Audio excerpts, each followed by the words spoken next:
Hola, agradezco al Señor por estar nuevamente juntas para aprender su palabra. Hoy nos toca meditar en el pasaje de Segunda de Reyes, capítulo 13, del verso 14 al 24.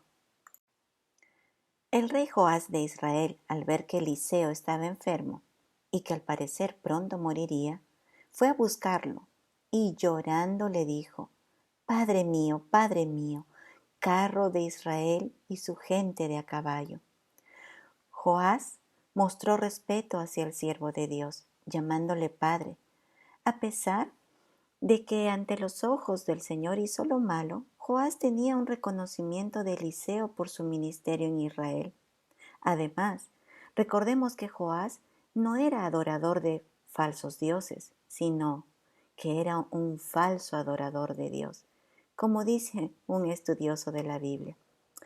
La expresión carro de Israel y su gente de a caballo era la afirmación de parte de Joás que Eliseo, con su ministerio profético, era la fuerza de Israel. Entendía que si Israel tuvo victoria sobre sus enemigos, era por el ministerio de Eliseo, de su intercesión y de la intercesión del remanente fiel que estaba a su lado. Es interesante recordar que estas mismas palabras fueron dichas por Eliseo a Elías. Cuán claro les quedaba que la vida y fuerza de la nación de Israel estaba directamente relacionada al ministerio de los siervos fieles al Señor. Por eso es que Joás se aflige al ver que esa fuerza de Israel estaba por irse. En este pasaje bíblico vemos la última mención que se hace del profeta Eliseo. La anterior vez que se le mencionó en las Escrituras, en este libro de Reyes, fue cuando Jehú tomó el reino de Israel, y eso hacía un poco más de 40 años.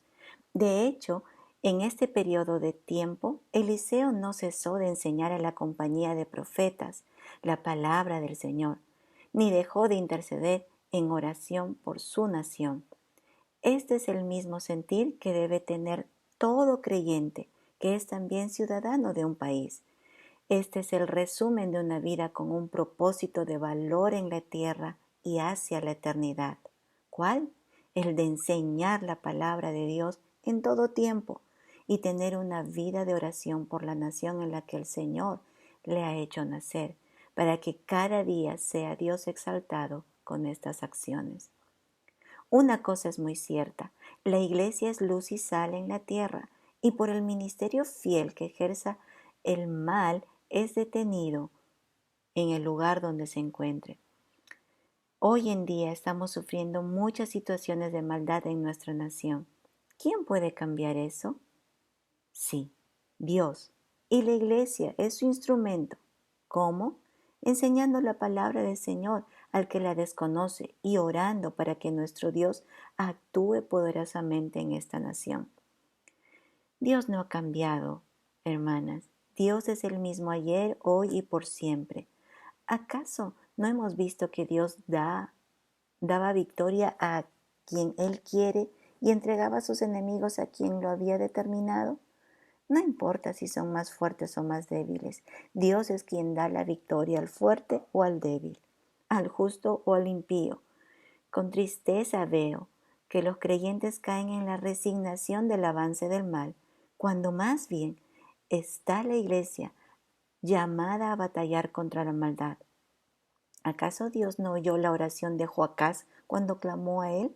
Y por amor y compasión de su pueblo envió un Salvador que detuvo a los perversos violentos que atacaban a los pobladores de Israel.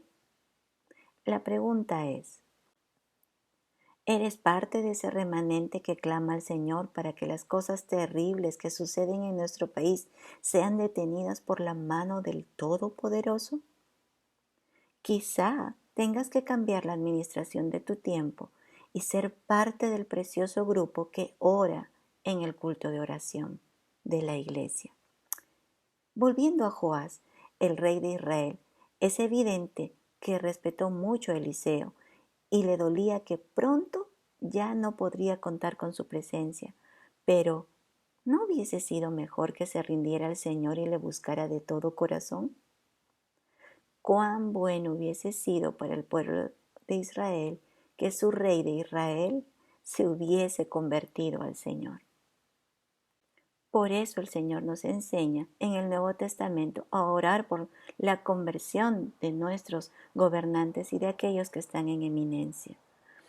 Ahora, Eliseo le dijo al rey que tomara un arco y unas saetas, es decir, flechas, y que pusiera su mano en el arco, y así lo hizo Joás.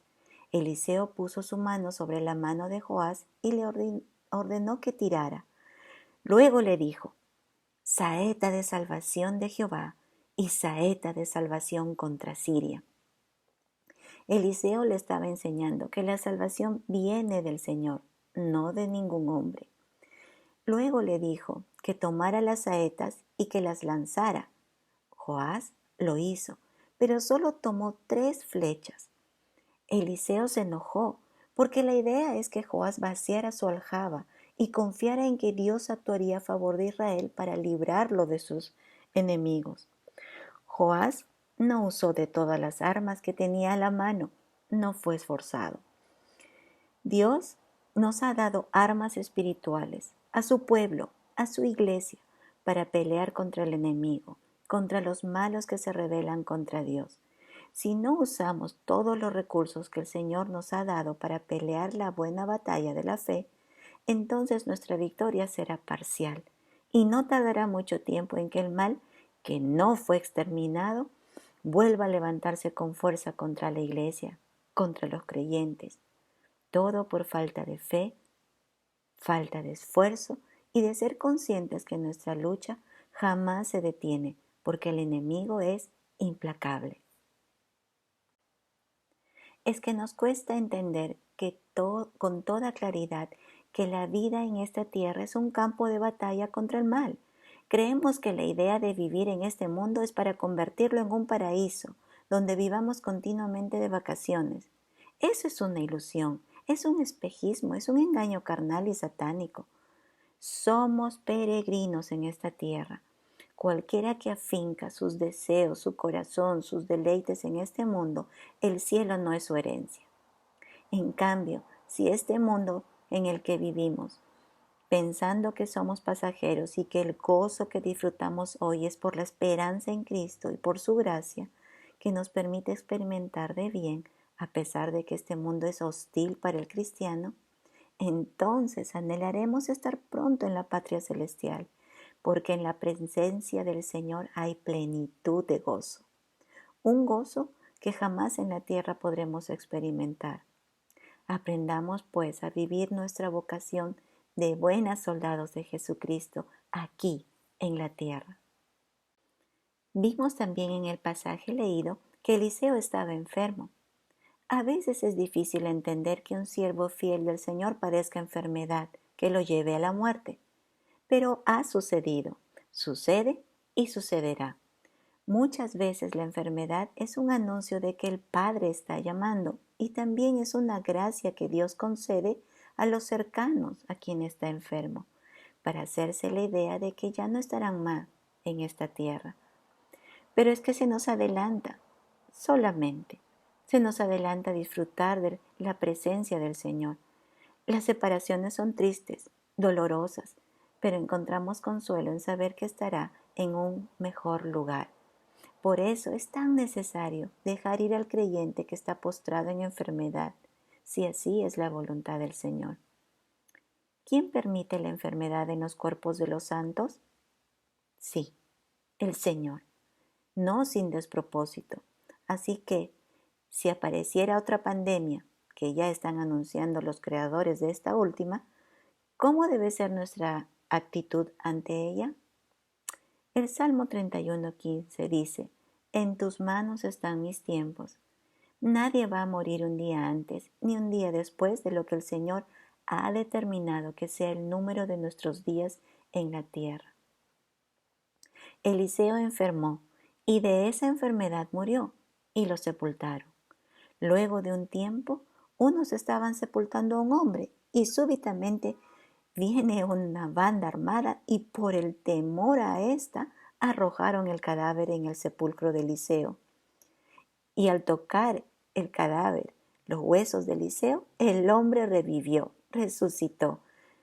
El Señor con este portento mostró que el testimonio de sus hijos fieles seguirá siendo de bendición aún después de muertos. Qué hermoso es saber que si hemos sido fieles al Señor en esta tierra, nuestro ejemplo de vida pueda servir de impacto a otros y que pueda obrar para salvación dando vida eterna cuando estaban muertos en sus delitos pecados, al saber que un pecador que ya partió a la presencia del Señor vivió con la esperanza puesta en Cristo, su Salvador. El Señor haga de nosotros así, hijas suyas, fieles, con las que en vida y aún en la muerte seamos de bendición para muchos.